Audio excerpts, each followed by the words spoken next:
Hexagone, actualité. Serge Letchimy, le président de la collectivité de Martinique, a participé à la rencontre des présidents d'exécutifs des régions de France et d'Outre-mer, organisée par la première ministre Elisabeth Borne ce mercredi à l'hôtel de Matignon. Selon lui, il faut apporter en urgence des solutions aux très nombreux et divers problèmes de la Martinique. News Paris a rencontré le président Letchimy afin de nous faire part de sa réaction suite à cette réunion avec la première ministre. D'abord, c'était une rencontre avec l'ensemble des présidents de collectivités et présidentes de collectivités territoriales de France, dont les départements et régions d'outre-mer, donc on était très nombreux. Donc c'était un premier contact après sa nomination, à la fois la courtoisie, c'est une bonne chose parce que être en contact direct avec l'État par rapport au travail que nous faisons, quelle que soit la région dans l'Hexagone ou en Outre-mer, c'est un acte de courtoisie, de respect que nous avons tous apprécié. Maintenant, il y a quand même beaucoup de sujets, de très nombreux sujets. Et bien sûr, il y a des sujets que je peux dire qui concernent l'Hexagone proprement. On parle des trains, des lignes SNCF, de mobilité, c'est pas du tout la même chose que chez nous. Et cependant, il y a des sujets qu'on partage, notamment tous ceux qui concernent le changement climatique, la transition énergétique, des problèmes qui sont liés à la santé, qui sont liés à l'organisation de la société, de la politique de développement économique, à l'industrialisation. Ce sont des sujets qui nous intéressent aussi. Mais les présidents et présidentes de régions d'outre-mer, notamment la Corse, on a quand même des problématiques à nous. Et à ce titre-là, nous avons posé nos problèmes très clairement, dont cette volonté et cette détermination à sortir de la situation où on s'est englué. On est complètement en situation difficile avec des inégalités qui ne cessent de s'accroître, des niveaux de pauvreté qui deviennent inacceptables, des situations qui deviennent vraiment insupportables. Je pense à chlordécone et sargasses. Tout cela conjugue d'un sentiment de mépris, de distanciation de l'État vis-à-vis de ces pays d'outre-mer, qui en même temps qui font la richesse de la France, mais qui ne tirent pas de grands profits, notamment je pense à la puissance océanique que la France a aujourd'hui grâce à ces pays qui n'en tirent pas un profit en matière de développement endogène.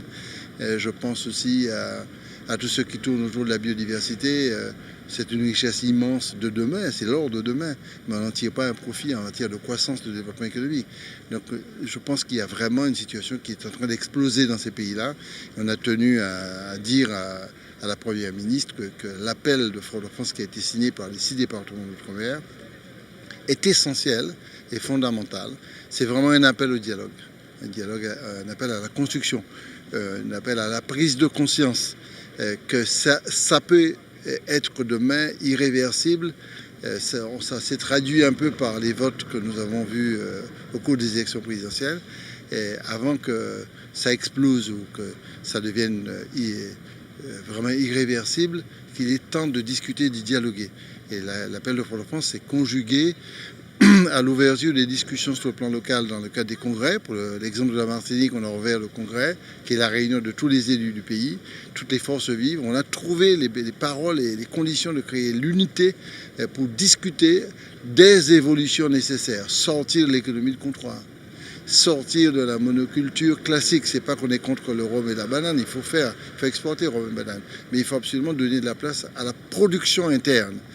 Sortir de la situation de la précarité sociale que nous connaissons et arrêter la chute démographique que la Martinique connaît plus particulièrement et surtout domicilier des compétences et des pouvoirs sur le plan local qu'on puisse nous-mêmes, sans sortir de la République, protéger notre personnalité collective, notre culture, notre identité et avoir des compétences qui soient sérieuses, quoi. Pas des compétences djin-djin, quoi, des compétences à demi-mot. Voilà, ce débat-là le décor a été planté pendant cette réunion très importante qui a duré 4 heures. Pourrait-on dire que la Première ministre a été attentive à vos demandes, Monsieur le Président, et d'après ses réponses, peut-elle mettre en place des actions urgentes pour pallier aux problèmes en Martinique? Vous savez, on est quand même conscient qu'on est dans un pays très centralisé. La France n'a pas l'âme d'un pays où la proximité, la subsidiarité, la décentralisation soit au cœur de la problématique du développement. Donc là, il va falloir vraiment batailler pour convaincre ce pays conservateur qu'il y a des diversités qui sont des richesses et que nous voulons assumer une identité propre dans une république rassemblée. Ce concept-là, je ne trouve pas que la France s'en est approprié. L'Italie l'a fait, l'Espagne, le Portugal, l'Angleterre, l'Allemagne. La France est le dernier pays qui n'a pas approuvé la charte de l'autonomie en Europe. Alors que l'Europe est organisée à travers des autonomies des régions. L'autonomie, ce n'est pas l'indépendance. La responsabilité locale, c'est le droit à l'initiative, c'est la création, c'est la créativité. Vous ne pouvez pas demander à un individu de s'assimiler, de s'aliéner pour simplement bénéficier du droit à l'égalité. Ça n'a pas de sens. Donc je me méfie beaucoup. Donc est-ce qu'elle l'a écouté? Oui, elle a été très polie, très correcte. Elle a été très ouverte sur le fait que nous voulons deux choses. Puisque le Congrès est ouvert, les élus travaillent, les experts travaillent en Martinique, le peuple va se prononcer. Nous avons demandé l'ouverture du dialogue dès septembre. Et le principe est acté. À la fois par le président de la République, qui a bien reçu le courrier, qui nous a fait savoir qu'il a bien reçu notre appel de Fort-de-France et qu'il est disposé à ouvrir des discussions pour qu'on regarde ensemble, je répète, ensemble, avec l'État, pas sans l'État, pas derrière l'État, pas contre l'État, mais pas contre la Martinique non plus, pas derrière le dos de la Martinique. Donc ensemble, on peut conjuguer les intelligences pour que l'émancipation souhaitée par le peuple martiniquais soit le plus construite. Donc de ce point de vue-là, je suis en confiance d'ouverture du dialogue. Maintenant, il va falloir pendant les 3 mois, et c'est là où je fais appel aux Martiniquais, si nous, on ne se montre pas solide, très déterminé, avec des propositions hyper concrètes, sur le plan du développement, mais pas seulement sur le plan du développement, sur le plan des propositions extrêmement concrètes avec des objectifs qui soient clairs. Moi, je pense que le plan de résilience, de développement de la Martinique que j'ai en tête, c'est aussi construire, investir, créer dans tous les domaines, mais en même temps avoir une culture, un fondement, des bases du développement économique. C'est l'identité politique que l'on doit construire. Et cette identité politique passe bien sûr par ce qu'on appelle le droit à l'égalité, qui n'est pas l'ennemi du droit à la différence. On peut être différent, être dans une république unie et égalitaire. C'est ce concept qu'a défendu souvent notre grand maître, c'est Aimé Césaire, et que nous voulons mettre en application. Il y a quelques jours, Monsieur le Président, les élus de Martinique se sont réunis en congrès. Qu'en est-il sorti de cette réunion? Alors, très honnêtement, je ne m'attendais pas à un tel succès du congrès. Je suis très content et très ému parce que, vous savez, un congrès, c'est toujours une crainte qu'on ait des divisions, que ça se termine par des affrontements, sur le plan verbal, je veux dire, et qu'on n'arrive pas à s'unir, etc. Mais on a eu un congrès.